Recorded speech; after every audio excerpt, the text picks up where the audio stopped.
भगवत दर्शन उसी को प्राप्त होते हैं जिसकी भगवत दर्शन की प्रबल उत्कंठा के लिए 4 बातें जीवन में आ जाएं। पहला,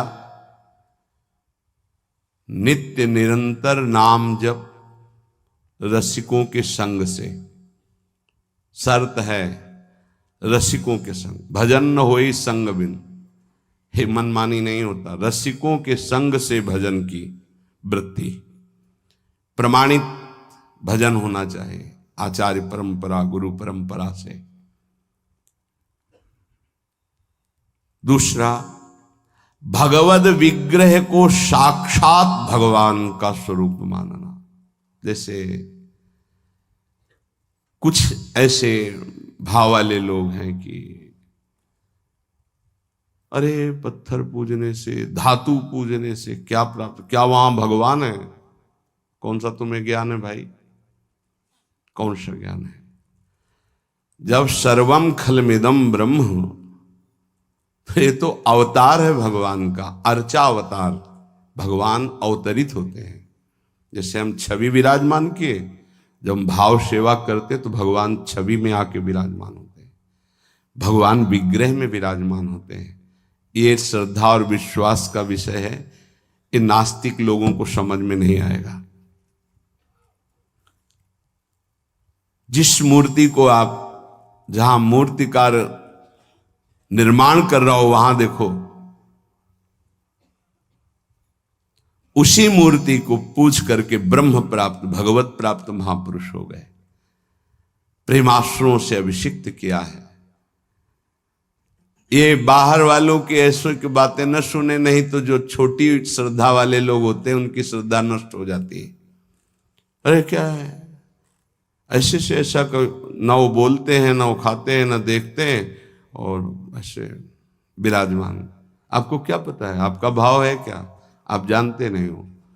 भाव आ जाएगा तो साथ चलते हैं, बोलते हैं, खाते हैं, देखते हैं। भाव का खेल। एक प्रसंग में एक ब्राह्मण बूढ़े के साथ एक जवान तीर्थ यात्रा में गया था। सारांश में बता रहे हैं। ब्राह्मण तीर्थ यात्रा का इच्छुक हुआ, पर उसको लगा कि मेरे बेटे तो हैं, पर धनी होने के कारण वो विलासिता में युक्त हैं, मेरे साथ तो चलेंगे नहीं।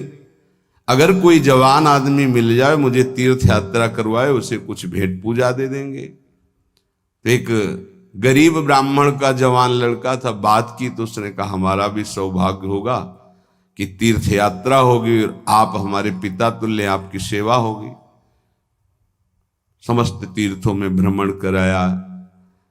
जब वृंदावन आए तो बहुत सेवा उसने की। उसका मन बहुत प्रसन्न हो गया। धनी का वृद्ध था तो गोपाल जी के दर्शन कर रहा था। उसने कहा वृंदावन को साक्षी करके, गोपाल जी महाराज सामने हैं, मैं बहुत प्रसन्न हुआ तुम्हारे ऊपर, तुमने इतनी सेवा की। एक बेटी ब्याह योग्य है, मैं तुम्हें ब्याह करवा दूंगा अपनी बेटी से। उनका देखो हमने तो नहीं कहा, तुमने कहा है ना, इस बात को ध्यान रखना, वहां जाके भूल मत जाना।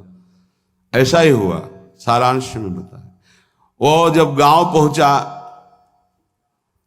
तो वृद्ध की हिम्मत नहीं हुई अपने धनी बेटों से कह दे कि बहन का ब्याह उस गरीब के साथ कर दो। काफी दिन हो गए, कोई चर्चा ही नहीं, तो ब्याह की बात थी। उस गरीब ब्राह्मण ने जाके कहा बूढ़े ब्राह्मण से कि आपने कहा था भगवान के सामने कि अपनी बेटी का ब्याह तुम्हारे साथ कर देंगे। तो जवान बेटों के भय से उसने कहा मुझे याद नहीं ऐसा कुछ। भाई याद नहीं? तुमने भगवान के सामने कहा था। और कह रहे हो याद नहीं? तो बेटों ने कहा कि चलो भागो यहां से। भगवान के सामने कहा बुलाओ भगवान को, अगर साक्षी दे देंगे तो हम बहन का ब्याह कर देंगे। बोले पक्का? तो उनको पता था कि मूर्ति कोई बोलती थोड़ी, चलती थोड़ी। तो उनका हाँ पक्का। बोले पंचों के बीच में बोल दो। पहले गांव में पंचायत होती थी, पिंड छुटाने के लिए कि अतरे दिन ये परेशान करेगा। तो उन्होंने कहा पंचों के सामने यदि ठाकुर जी आके गवाही दे दे तो ब्याह करवा देंगे। ओ गरीब आदमी जो कुछ था बेचा फिर वृंदावन आया, ठाकुर जी गोपाल जी से कहा कि महाराज आपके सामने हमारे ब्याह की बात कही थी इस वृद्ध ब्राह्मण ने, आपको गवाही देना पड़ेगा तब हमारा ब्याह होगा। हाँ, कौन सुने। समय हुआ, ठाकुर जी का शयन भोग लगा, पट बंद हो गए, वो बैठे ही रहे बाहर। वाह गोपाल जी महाराज, आप जब बोलोगे तभी हमारा ब्याह होगा और हम तभी यहां से जाएंगे जब आपको साक्षी दे। सब चले गए थे वो अकेले, उसको विश्वास था भगवान है। अंदर से आवाज आई, मूर्ति कहीं चलती है क्या कि चलकर साक्षी दे। बोले महाराज मूर्ति बोलती थोड़ी है, आपने बोला ना तो आओ निकल के बाहर। अब उनके लिए कोई पर्दा है क्या। ललित त्रिभंगी वैसे बोले देखो अब तुम्हारे प्रेम के कारण हम बाहर तो निकल आए, तुम उसको यहीं बुला दो, हम यहीं साक्षी। बोले महाराज वो नहीं आएगा, हमारा ब्याह रुक जाएगा, आपको चलना पड़ेगा। बोले चल तो देंगे लेकिन देखो हम वृंदावन के ठाकुर हैं, हमको तो अच्छा अच्छा माखन मिश्री सब भगवान ने बहानेबाजी। बोले महाराज हमें पता था कि आप भोगराग के लिए कहोगे तो हमारे पास जो संपत्ति थी बेच के आए, खूब खवाते पियाते चलेंगे महाराज। बोले चलो अच्छा, देखो दृढ़ विश्वास। बोले महाराज हम जानेंगे कैसे कि आप आ रहे हो। बोले मेरे नूपुरों की ध्वनि सुनाई देगी, और देखो लौट कर जहां देख लोगे उससे आगे फिर हम नहीं जाएंगे। ठीक है महाराज, जब भोग लगाने का समय आएगा तो हम बोल देंगे, तब तुम हमारा भोग लगाना, और जब हम चलेंगे तो लौट कर पीछे नहीं देखोगे। ठीक है महाराज। अपने प्रांत पहुंचे, उड़ीसा प्रांत। गांव जब नजदीक रह गया तो सोचा मुड़ के तो देखे, केवल पायले धुनी है, ठाकुर जी भी है। मुड़ के देखा तो श्याम घन साक्षात प्रभु। प्रभु ने कहा देखो तुमने वादा तोड़ दिया, अब हम यहां से नहीं जाएंगे। बोले महाराज अब तो कोई बात नहीं। गांव में दौड़ के गया, गोपाल जी आए, प्रभु आए साक्षी देने के लिए मेरे ब्याह के लिए। पूरा नगर दौड़ पड़ा, पंचायत के सब ने देखा प्रभु विराजमान। अब किसी की हिम्मत थोड़ी थी कि पूछ ले, जबरदस्ती उस बुड्ढे से कहा ब्याह करो भगवान वृंदावन से साक्षी। आज भी साक्षी गोपाल के रूप में भगवान विराजमान। क्या हुआ,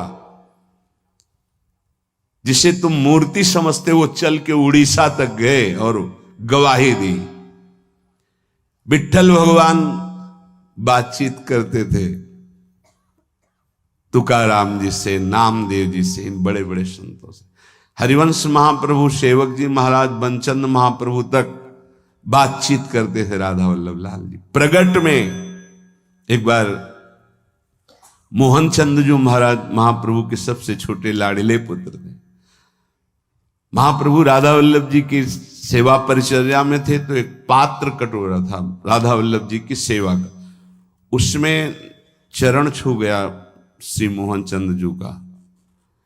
महाप्रभु ने एक शपथ मारी, प्रभु के पात्रों को ऐसे। राधा वल्लभ जी के जब पत्रावली कर रहे थे तो कपोल में अंगुली बनी, तो उनका जय जय आप। तो बोले मोहन चंद के रूप में मैं ही तो अब खेल रहा हूं अपने पात्र, तुमने वहां मारा मुझे देखो लगा। महाप्रभु ने कहा क्षमा कीजिए प्रभु, ऐसी तन्मयता मोहन चंद जी की आप में है, ये मुझे पता नहीं था। ऐसा महाप्रभु से बात, स्वामी जी से, बिहारी देव जी से, बिहारी जी बात करते थे। आज भी महापुरुषों से प्रभु बात कर। ये केवल मूर्ति छवि का विषय नहीं होता। ये अज्ञानी जीव जो हैं ये केवल तर्क विवाद में फंसे रहते। श्रद्धा में तर्क विवाद नहीं होता। ये तर्क विवाद जहां होने लगे, ऐसी कोई वार्ता होने लगे, श्रद्धालु उपासक को बिल्कुल हट जाना चाहिए। भगवत दर्शन किसको प्राप्त होते हैं? पहला, जो रसिक महापुरुषों के गुरुदेव के अनुसार भजन करता, नाम जप, मंत्र जप। दूसरा, भगवद विग्रह को साक्षात प्रभु मान करके, कहो सो कहां जहां प्रभु नाही, जब सर्वत्र प्रभु है तब तो हमने प्रभु का श्री विग्रह, अर्चा विग्रह, ये अर्चा अवतार है भगवान का, इनको विराजमान किया, साक्षात मेरे प्रभु हैं। ये बाहरी दर्शन है। तीसरा, प्रभु को अर्पित किए हुए प्रसाद के अलावा अरुचि होना। कुछ भी ऐसा जो हम प्रभु को अर्पित नहीं कर सकते वो हम नहीं पा सकते। प्रभु को अर्पित ना की हुई चाहे अमृत पड़ी हुई वस्तु हो, हमारी बिल्कुल श्रद्धा और रुचि नहीं। हमारे प्रियालाल ने नहीं पाया तो हम उसे चख नहीं सकते। ये भगवत प्राप्ति, भगवत दर्शन के लिए बहुत आवश्यक है। गुरु प्रदत्त भजन में आसक्ति, इष्ट के श्री विग्रह छवि में साक्षात भाव, और इष्ट को अर्पित ना किए हुए वस्तु, वस्त्र, पदार्थ, भोगों में पूर्ण अरुचि। कई बार हमने ऐसे संतों को देखा जो अमनिया जैसे पा लीजिए, नहीं अमनिया है ना, हम अपने ठाकुर को भोग लगा के पाएंगे, या आप अपनी श्री जी को भोग लगा दीजिए तो पालेंगे, अन्यथा नहीं। अमनिया नहीं, अमनिया माला, पत्र, पुष्प, सुगंधित कुछ भी नहीं। हमारा जीवन प्रसादी हो जाना चाहिए। ये बहुत ध्यान से अपनी दिनचर्या में देखिए कि कभी अमनिया मत पाइए। चौथा, सहनशील। ये बहुत आवश्यक है। बहुत सहनशील उपासक को होना चाहिए। जितना सहोगे उतनी भक्ति प्रकाशित होगी। सहत सहत बाढ़े भगति, गृह तनु गुरु हितगार। गुरुदेव को समर्पित जीवन और सहनशीलता, निश्चित भगवत दर्शन। चार बातों से निश्चित भगवत दर्शन हो जाता है। ये बहुत खास बात है जिसको धारण करना बहुत कठिन है, पर गुरु कृपा पात्र बहुत सरल ढंग से इसे निर्वाह कर ले जाता है। क्या? किसी से मतलब नहीं। इस मार्ग के उपासक किसी से मतलब नहीं। पहले तो कहा पीछे वाले में कि जो विषयी पुरुषों का समूह है उनके संग से भयभीत रहे, कभी संग न करे। अब आगे वाले में महान संगा नाम किसका ये स्वरूप होता है? बोले जो वह तो महताम श्री पद रजा, महापुरुषों की चरण रज से जिसका शरीर अभिषिक्त है और माथे पे जिसकी चरण रज विराजमान है, गुरुजनों की, संतों की, रसिकों की, वो महान संगानाम सहज मधुरात्म प्रिय कथा। वो निसंग ही नहीं, महान निसंगानाम, जागृत स्वप्न सुषुप्ति, कभी भी कहीं भी उसका किसी से संबंध नहीं है, शरीर से भी नहीं। क्योंकि महान निसंगानाम तभी हो सकता है, शरीर से भी नहीं। यह ज्ञानी जीव जानते नहीं। कहते हैं शरीर तो यहां छूट जाता है, फिर गति किसकी होती है? भगवत प्राप्त। शरीर तो एक कपड़ा है, समझते नहीं हो। इसके नीचे एक कपड़ा है, सूक्ष्म शरीर, उसके नीचे एक है कारण शरीर। आप पहनने वाले हो, ये आपके कपड़े हैं। एक छूटता है सिर्फ स्थूल शरीर, सूक्ष्म शरीर और कारण शरीर को लेकर के बार बार जन्म मरण होता रहता है, कपड़े बदलते रहते हैं।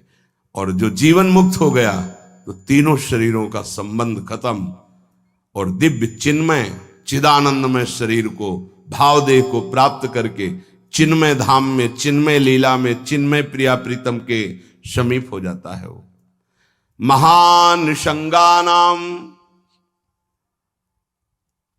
साधक का स्वभाव ऊपरी बड़ा ही रुक्ष होना चाहिए। साधक का रुक्ष, सबको ये लगना चाहिए कि बड़ा बेरुखा आदमी है ये, बच जाओगे। गोस्वामी जी ने भी लिखा है, गिरा अरथ जल बीच सम, कहियत भिन्न न भिन्न, बंदों सीता राम पद, जिन्हि परम प्रिय खिन्न। खिन्न मानसा, किसी से कोई संबंध नहीं। कोई बात करे तो उदासीन होकर बात करे, उसको रस ना मिल पावे। उसको प्रियता समझ में ना पावे। साधक की बात कह रहा हूं, आगे चल के तो सब जीवन शुभ प्रीति रीति निभात आपनी, वो स्थिति आ जाती है। पर साधक को चाहिए वो अपना बाहरी स्वभाव उदासीन रखे, खिन्न रखे। ये हर समय भौं चढ़ा के बात करते हैं, इनका तो कोई प्रेमवादी से लगना चाहिए। मुस्कुरा करके बात करना, ये आगे चलकर आता है। हंसी बोले बहुमान दे, बहुमान किसको दे रहा? आराध्य देव को। वो हंस किससे रहा? आराध्य देव से। साधक की हर समय स्थिति ऐसी नहीं होती, इसलिए उदासीन अति रही गोसाई। पूज्य श्री गोस्वामी जी महाराज कहते हैं साधक को उदासीन रहना चाहिए, बाहर से गंभीर, हंसी मजाक बातचीत गंभीर। सत्य बात तुम्हें बता दे, स्वीकार करो ना स्वीकार करो, आगे चलती है। उदासीनता, गंभीरता, खिन्नता ये साधक के स्वभाव में होनी चाहिए। बहुत मिलनुआ स्वभाव, हंसकर बात करना, ये आगे चलकर, अभी नहीं। उसको दबाओ उस वृत्ति को। बगल से कोई निकल गया, आपको राधे श्याम कहने की स्मृति उससे नहीं आनी चाहिए। कौन निकला आपको पता नहीं। दर्शन कर रहे हैं, कभी कभी यह भी पता नहीं चलता कि प्रभु पोशाक कौन धारण किए। अगर नेत्र में नेत्र मिले तो 1 घंटा दर्शन हुआ तो केवल नेत्रों का ही दर्शन हुआ। पत्रावली कपोल में कैसी बनी ये भी याद नहीं रहा। ऐसी होती है एकाग्रता। सत्संग सुनने गए तो सिर्फ वक्ता की मुखाकृति और वचन, आप बैठे आसपास, आपके कौन बैठा आपको कोई परिचय नहीं। ऐसी महानिसंगता उपासक को चाहिए। ये कब आती है? जैसे जड़ भरत जी रघुगण को कहा कि महापुरुषों की चरण रज से अभिषिक्त होने पर ही ये ब्रह्मबोध होता है। प्रहलाद जी ने कहा निष्किंचना नाम न वृणीत यावत, जब तक निष्किंचन महापुरुषों की चरण रज नहीं लगेगी तब तक ऐसी निष्ठा नहीं होती जैसी मेरी है। शिरो में शोल्लासम महत महताम सी पद रजा। ये महत पद रज कहां मिलेगी?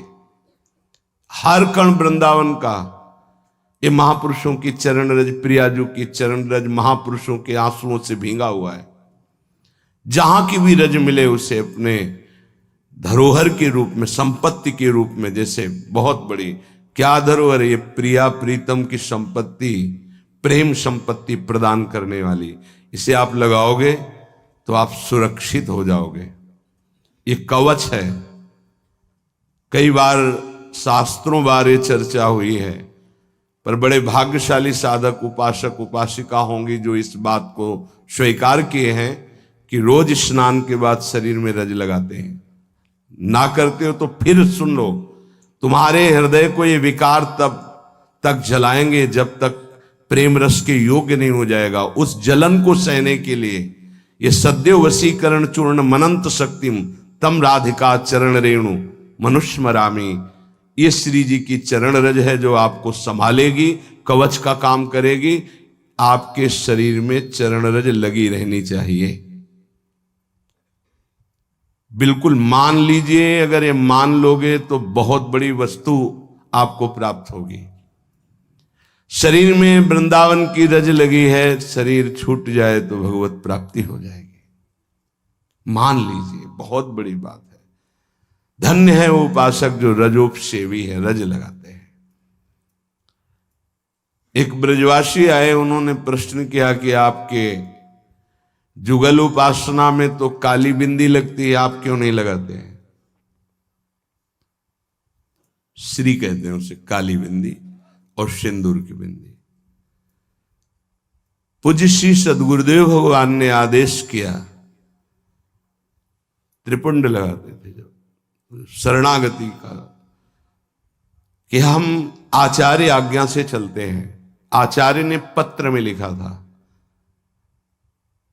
वृंदावन रजोप सेवी जोरी सुमिरन बाचनो, वृंदावन नित्य विहार चंदन लेनो। तो रजोप सेवी जोरी है तो रज का तिलक है, और बिहार चंदन जो प्रसादी है वो ये लगा है। बस वो कोई वृंदावन की वस्तु नहीं है जो काली टिक्की है। ये वृंदावन की रज और वृंदावनेश्वरी का प्रसादी चंदन, इसके सिवा तो ब्रह्मा जी भी आकर कहें तो हमारी समझ में नहीं आएगा, क्योंकि गुरु के वाक्य के आगे किसी का नहीं। वृंदावन रजरानी, वृंदावन वृंदावनेश्वरी, इनमें हमारी अनन्य आसक्ति हो जाए। जो लगाते हैं उनको प्रणाम है, पर हमारी गुरु आज्ञा है। आचार्य श्री हितजू महाराज, वृंदावन रजोप सेवी हरिवंश जोरी सुमिरन बाचनो, वृंदावन नित्य विहार चंदन लेनो, आज्ञा है, उसी का पालन है। अगर महापुरुषों की चरण रज लग रही है तो महानिशंगा नाम मान लीजिए। बार बार इसलिए कह रहे मान लीजिए, आप में सामर्थ्य नहीं कि आप असंग हो सके। महानिशंगा नाम तो बहुत बड़ी बात है, वो कहीं आसक्त नहीं, न स्वभाव में, न सूक्ष्म शरीर में, न स्थूल शरीर में, और न बाहरी व्यवहार में। वो अपने स्वरूप में स्थित महापुरुष है, वही महानिशंगा नाम होता है। फिर क्या बोले? सहज मधुरात्म प्रिय कथा, अपनी प्यारी जी और प्यारे जी की कथा सुनते ही उसकी दशा बदल जाती है। प्रसंगानाम प्रेमोत्पुलक गलदस्रा कुलगिराम, अश्रु प्रवाह हो रहा है, पुलकित तन हो रहा है, गदगद कंठ हो रहा है। ये सहज मधुरात्म, सहज मधुर रस प्रदान करने वाली प्रीतम की चर्चा सुनते ही, पद गाते ही दशा बदल गई। कैसे हुआ? बोले महापुरुषों की चरण रज का प्रभाव। अपारे श्री वृंदावन रस महाब्धो विहरताम, इस महाप्रेम रस के अपार समुद्र में विहरण करने वाली जो जुगल जोरी विहार करने वाली श्री श्यामा श्याम है, इनके प्रेम में जो उल्लसित है, उनकी चरण रज सदैव मेरे माथे पे लगी रहे। तो सदा राधा कृष्ण प्रणय पुलकासुत गमभृतहा, राधा नाम सुनते ही रोमांच हो गया, अश्रु प्रवाह होने लगा। श्यामा श्याम की बात सुनते ही, पद सुनते ही पुलक, पुलकावली, अश्रु बहने लगे और देह कंपायमान होने लगी। ये बड़े भाग्यशाली, इसमें जानबूझकर नाटक न करे, स्वाभाविक आ जाएगा। नाम जप करो, रस सिंधु वृंदावन की रज लगाओ और रहने से रहो तो स्थिति आ जाएगी। एकांत में चिल्ला चिल्ला के रोने का मन होता है। जैसे डकार आती है ना, तो उसको निकलना ही पड़ेगा। ऐसे रोना आता है, स्वाभाविक। क्यों रोना आता है? कुछ चाहिए, कोई दुख, कोई विपत्ति? नहीं, स्वाभाविक। वो एक प्रक्रिया है उस प्रेम की। रोना आता है, हल्का हो गया, रोया, थोड़ा शांति मिली। अगर रोएगा नहीं तो रह नहीं सकता। उसकी दिनचर्या है रोना, कभी भी कहीं भी भाव आ जाएगा। किशोरी कंदर्पा कुल कनक गौरांग लतिका, आहा, जो किशोरी जो हमारी गौर वर्ण है, जो कनक लता है, ऐसे उपासक का यही जीवन हो जाती है। जीवन का तात्पर्य प्रसाद सृग वस्त्राभरण कृत भूषा प्रणयनो, वो इनके प्रसाद से प्राण पोषण करता है। इनके चरणामृत की ही वो वृत्ति साधना है। हमारा साधन बल क्या है? इनका चरणामृत। वस्त्राभरण, कोई भी वस्त्र बिना प्रसादी के लाडली जू का, गुरुदेव का, शरीर पे नहीं धारण। नवीन वस्त्र को देखा गुरुदेव भगवान कैसे प्रसादी करते हैं। पहले उसे धोते हैं, प्रक्षालन करते हैं, फिर सुखाते हैं, फिर श्री जी के सिंहासन में स्पर्श करा के रजरानी में ऐसे 1-2 बार फिर उसे धारण करते हैं।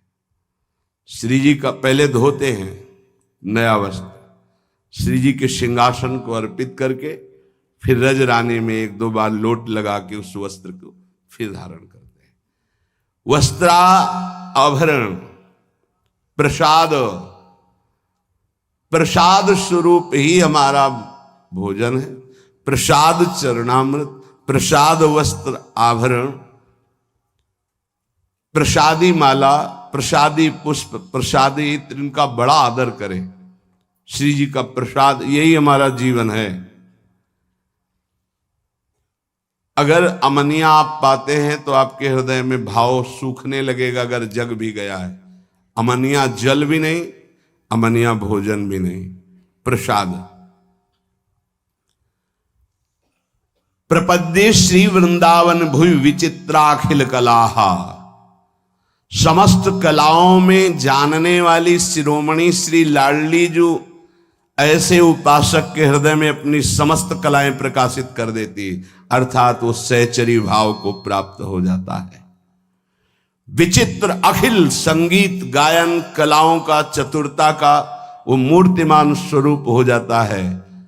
ऐसे में वृंदावन की भूमि में उन प्रेमी जनों का आश्रय लेता हूं जो ऐसे जिनका जीवन हो गया है महानिसंगा नाम, किसी से संपर्क नहीं, और श्री जी के प्रति किशोरी कंदर्पा कुल कनक गौरांग लतिकाहा, जो गौरांगी श्री प्रिया जो हैं, लाडली जो हैं, जो श्याम तमाल की कनक बेल की तरह विराजमान हैं, ऐसी श्री स्वामिनी जी के प्रसादी से ही जिसका जीवन यापन होता है।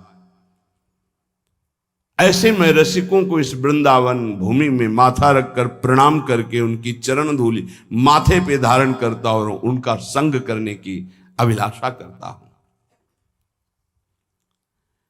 ये भगवान की विशेष कृपा है कि हमें ऐसे महापुरुष रहनी बता रहे हैं। अगर प्रसाद का आप महत्व धारण करना प्रारंभ कर दिए हैं तो बहुत जल्दी प्रेम जागृत होगा। प्रसाद पर प्रसाद बुद्धि रखिए, राग द्वेष उस पर न रखिए। ये पदार्थ नहीं पाना है, ये पदार्थ अनुकूल है।